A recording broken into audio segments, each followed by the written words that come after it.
سورہ شورى آیت نمبر 86۔ اعوذ باللہ من الشیطان الرجیم، بسم اللہ الرحمن الرحیم۔ ہم ابراہیم علیہ السلام کے بارے میں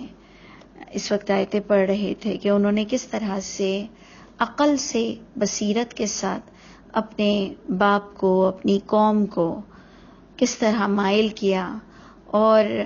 یہ بات بار بار سمجھانی پڑتی ہے کہ ان پر وحی کے ذریعے سے وہ پہلے انسان نہیں تھے جنہیں اللہ کی توحید کے بارے میں بتایا جا رہا تھا، بلکہ ان کے پاس پوری اس کی کتاب موجود تھی، لیکن قوم اور اس کے والد اس کتاب سے غافل تھے۔ اور ابراہیم علیہ السلام نے اللہ کی وحی کو پڑھا تھا۔ تو اب جب وحی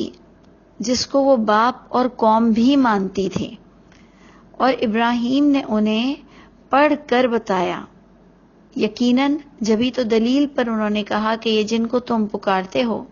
اللہ کے سوا بتوں کو، کیا یہ تمہیں نفع یا نقصان دے سکتے ہیں؟ جس پر ان کے پاس کوئی جواب نہیں تھا، اور انہوں نے کہا کہ اس طریقے پر ہم نے باپ داداؤں کو اور پچھلے باپ داداؤں کو بھی پایا ہے، جس پر ابراہیم علیہ السلام نے اپنے رب کا کلمہ بلند کرتے ہوئے کہا کہ رب تعالیٰ ہی کے ہاتھ میں ہے، اور وہی ہے وہ اللہ جو بتوں کی شکل میں تو نہیں ہے، لیکن وہی آسمان اور زمین کا خالق ہے، اور وہی موت اور زندگی کا دینے والا ہے، اور میں طمع رکھتا ہوں کہ وہ میری خطاؤں کو بخش دے گا قیامت کے دن،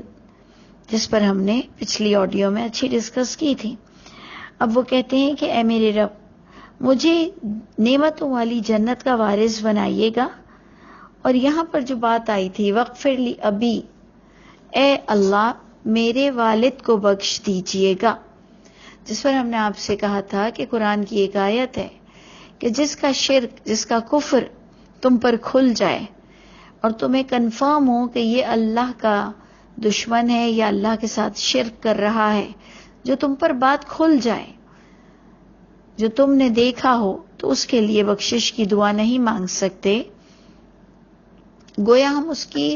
ہدایت کی دعا مانگ سکتے ہیں جب تک وہ زندہ ہو، لیکن جب وہ مر جائے اور ہمارے سامنے وہ شرک پر مرا ہو، لیکن اس میں بہت محتاط رہنے کی ضرورت ہے، نہ کہ جو ایک اللہ کو مانتا ہو، یعنی جو ہمارے خاندانوں میں اور ہم سب ہیں، ہم ایک اللہ کو علی الاعلان مانتے ہیں، ہم بتوں کو نہیں مانتے ہیں، ہم محمد صلی اللہ علیہ وسلم کو آخری رسول مانتے ہیں، ہم قرآن کو آخری کتاب مانتے ہیں، ہم قیامت کے برپا ہونے پر ایمان رکھتے ہیں۔ اب وہ الگ بات ہے کہ وہ محمد صلی اللہ علیہ وسلم کے کانسیپٹ میں کہیں گلو کر جاتا ہے، کہیں قیامت کے دنوں میں سفارش کا عقیدہ لے آتا ہے، تو یہ ایک الگ نظریے ہیں۔ لیکن اگر یہ ایک بیسک فاؤنڈیشن انسان کی اچھی ہے، تو پھر وہ جھوٹ بولتا ہو، حرام کھاتا ہو، زنا کرتا ہو، شراب پیتا ہو، ان چیزوں کو دیکھ کر ہم ان کی نماز جنازہ نہ پڑھیں، ہم کہیں جی کہ قرآن میں لکھا ہوا ہے کہ ان کی بخشش کی دعا نہ مانگو، اور جی نماز جنازہ بخشش کی دعا ہے، تو میں سمجھتی ہوں کہ بہت سیف سائیڈ ہو کر ہمیں زبان چلانی چاہیے۔ میں کم از کم اس نظریے پر ہوں کہ اس میں ہم ان اپنے خاندان والوں کو نہیں لائیں گے، یا ان مسلمانوں کو نہیں لائیں گے جن کا جنازہ مسجد میں آتا ہے، جو مسلمان کہلاتے ہیں، جو باقاعدہ جنازہ پڑھواتے ہیں، اور ان کی ہر چیز مسلمانوں کے طور طریقے پر ہوتی ہے۔ پھر ہم ان کی عادتوں کو نہیں کھوج لگائیں گے، کیونکہ میرے اور آپ کے اندر کتنی بری عادتیں ہوں گی ہمیں کیا پتا، اور ہم جانتے ہوئے بھی کتنا اگنور کرتے ہوں گے۔ تو بات یہ ہے کہ اللہ نے ابراہیم علیہ السلام کو رول ماڈل کہا، لیکن کہا کہ ان کی یہ دعا مانگنا باپ کے لیے، اس کو تم چیٹ نہ کرنا، یعنی اس کی تم پیروی نہ کرنا اس بات کی۔ ابراہیم علیہ السلام بے انتہا ان کے اندر پرفیکشن تھی، لیکن جہاں پر انہوں نے غلطی کی وہ بھی اللہ نے ہمارے آگے رکھ دی کہ ابراہیم کا یہ دعا مانگنا یہ تمہارے لیے رول ماڈل نہیں ہے، کیونکہ جس کا شرک تم پر کھل جائے کہ وہ اللہ کی اولاد بناتا ہو، اللہ کے ساتھ بتوں کی پوجا بھی کرتا ہو،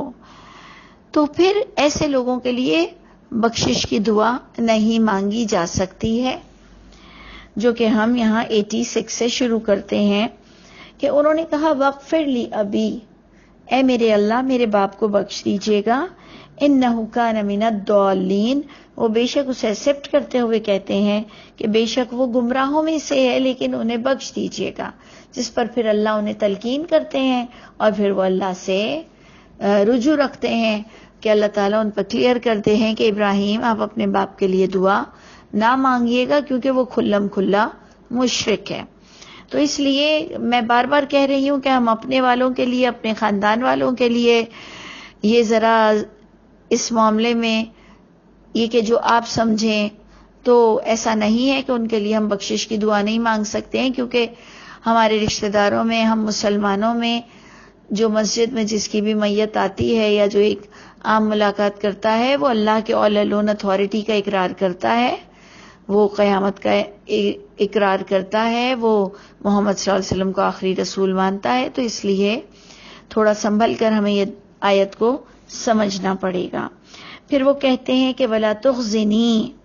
یعنی ابراہیم علیہ السلام کو خود کی اتنی فکر تھی کہ انہوں نے پہلے بھی کہا کہ اے اللہ میرے گناہوں کو، میری خطاؤں کو معاف کر دیجئے گا قیامت کے دن۔ اب وہ پھر قیامت سے اتنا ڈرتے ہیں جبکہ یقیناً ان سے پہلے بھی کئی نبی گزرے ہیں، لیکن انہیں پتہ ہے کہ کوئی شفاعت نہیں کر سکتا، اس لیے وہ ڈرتے ہیں، اور انہوں نے کہا اے اللہ نہ رسوا کیجیے گا مجھے یوم یبعثون، جس دن وہ اٹھائے کھڑے کیے جائیں گے، یعنی قیامت کا دن۔ اے اللہ مجھے رسوا نہ کیجیے گا، یہ وہ دن ہے کہ یوم لا ینفع مال، یہ وہ دن ہے جس دن نہ نفع دے گا کوئی مال اور نہ اولاد۔ آپ دیکھ لیجئے کہ اگر انسان غلط ہے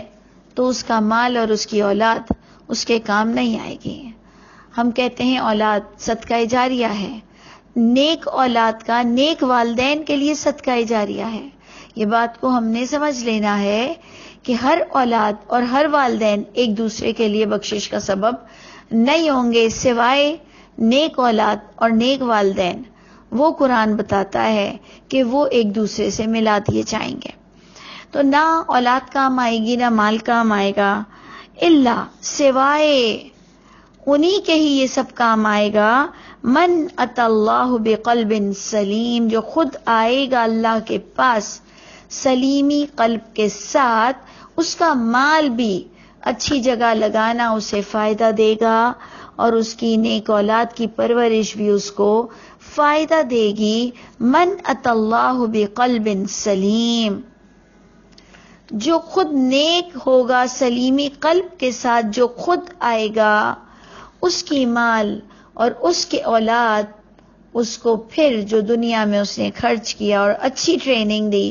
مال حلال کمایا اور بہترین جگہ پر لگایا، تب کام آئے گا۔ یعنی اتنا یہ آیت کو ہم ایکسپینڈ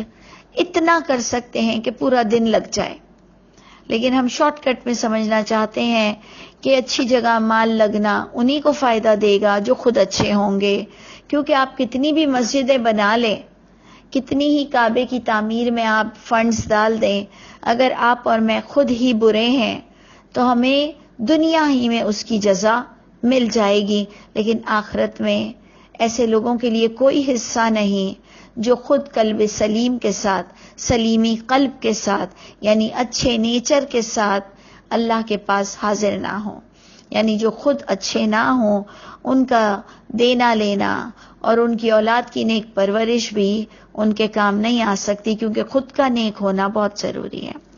پھر اللہ فرماتے ہیں کہ وَأُزْلِفَتِ الْجَنَّةُ لِلْمُتَّقِينَ، قریب کر دی جائے گی جنت ڈرنے والے بچنے والوں کے لیے،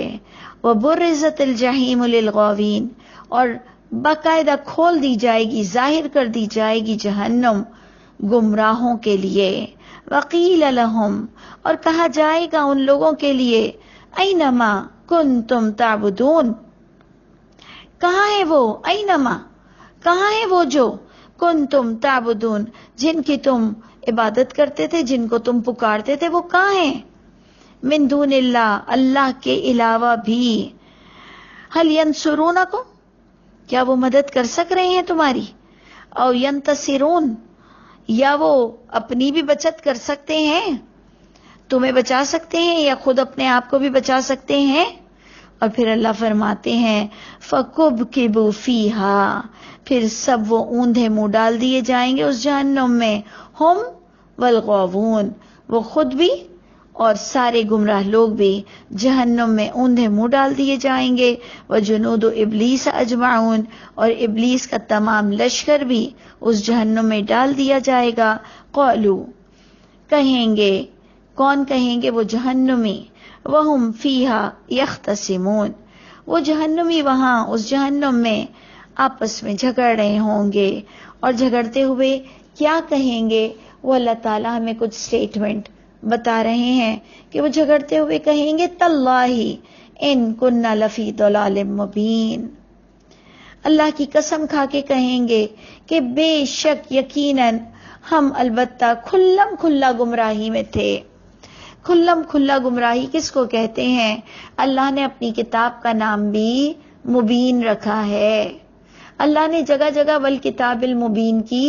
قسم بھی کھائی ہے، اللہ نے اپنی آیتوں کو مبین کہا ہے کہ بہت ہی واضح ہے، کمپلیکیٹڈ نہیں ہے سمجھنے والوں کے لیے۔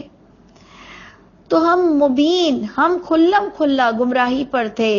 یعنی ہمارے پاس ایک مبین کتاب موجود تھی، ہمارے پاس واضح بیان موجود تھا کہ جنت میں کون جائے گا اور جہنم میں کون کیوں پہنچے گا۔ اللہ کی قسم، وہ قسم کھا کے کہیں گے کہ اللہ کی قسم ہم بے شک کھلم کھلا گمراہ تھے، کوئی ڈھکی چھپی بات نہیں تھی۔ اذ نسویکم، اور اپنی خاص بات بتائیں گے کہ جب ہم برابر ٹھہراتے تھے تم لوگوں کو برب العالمین، رب العالمین کے ساتھ برابر ٹھہراتے تھے، رب العالمین کا انکار نہیں کرتے تھے، ہماری طرح اللہ کے ساتھ نبیوں کے نام اللہ کے برابر لے لے کر ایک برابر ٹھہراتے تھے، اور یہاں تک کہہ دیتے تھے کہ اوپر اللہ ہے تو نیچے آپ ہیں، یہاں تک بھی لوگ کہہ دیتے ہیں۔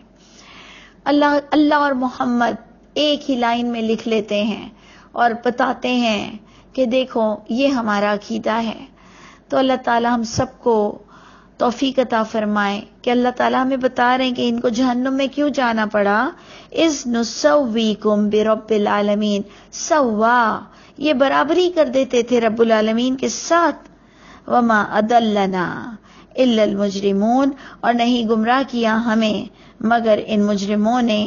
فما لنا من شافعین، آج وہ ریلائز کر لیں گے کہ آج ہمارے لیے کوئی شفاعت کرنے والا نہیں ہے، ولا صدیق حمیم، اور نہ ہی کوئی جگری دوست ہے۔ اور پھر وہ خواہش کریں گے فلو ان لنا کرا، پس کاش یہ کہ ہمارے لیے لوٹنا ہوتا، فنکون من المؤمنین، پھر ہم ہو کر دکھائیں گے مومنوں میں سے، کاش ہمیں اللہ تعالیٰ دنیا میں پھر لوٹنا نصیب فرمائے۔ آپ کو پتہ ہے کہ یہ کتنی ایموشنل آیت ہے، اگر آپ اپنے لیے سوچیں، باقاعدہ آپ اللہ سے دعا کریں، اللہ تعالیٰ مجھے جب موت آ رہی ہو، جب مجھے موت مل جائے تو اے اللہ مجھے کبھی اس دنیا میں لوٹنے کا دل نہ چاہے، اللہ میرا انجام، میرا اختتام، اور مجھے اتنا بہترین ریوارڈ نصیب ہو، آپ کی ملاقات نصیب ہو، اتنا بہترین مقام مجھے مل جائے کہ میں کبھی نہ سوچوں کہ اے اللہ دنیا میں مجھے دوبارہ لوٹنے کا موقع دے دیا جائے۔ تو اللہ تعالی ہمیں مومنوں میں سے کر دے۔ اور اللہ فرماتے ہیں ان فی ذلک لآیہ، بے شک اس بات میں البتہ بڑی نشانیاں ہیں۔ انسان اگر سماعت بصارت دل رکھتا ہے، سوچنے کی صلاحیت رکھتا ہے، تو ان باتوں میں بڑی نشانیاں ہیں، لیکن اکثریت مومن ہی نہیں ہے۔ اللہ کہہ رہے ہیں کہ میجورٹی ایمان ہی نہیں لاتی ہے جو قرآن نے آپ کو ایمان دیا ہے۔ وَإِنَّ رَبَّكَ لَهُوَ الْعَزِيزُ الرَّحِيمُ، جبکہ اللہ نے اس ہدایت میں ہمارے لیے کوئی کمی نہیں رکھی ہے کہ بے شک رب آپ کا البتہ وہی بڑا ہی زبردست غلبے والا، رحم فرمانے والا ہے، اور اس کے رحم ہی کا یہ حصہ ہے کہ اس نے زمین پر اللہ کی کتاب کو ہر دور میں ایگزسٹ رکھا، کہ جس کو جب اللہ کی کتاب سے اپنی راستے کو درست کرنا ہو وہ کر لے، اور اللہ بخشنے کو تیار ہیں۔ بڑے سے بڑے مشرک کو، بڑے سے بڑے زانی اور قاتل کو اللہ بخشنے کو تیار ہیں کہ اگر وہ اللہ سے رجوع کر کر سچی توبہ کر کر پھر کبھی اس گناہ کی طرف نہ پلٹے۔ اللہ تعالی ہم سب کے حامی و ناصر ہوں، اور اللہ تعالی ہمیں اپنی موت کے بعد کبھی بھی دنیا میں لوٹنے کی خواہش نہ ہو۔ اللہ تعالی ہم سب کے حامی و ناصر ہوں۔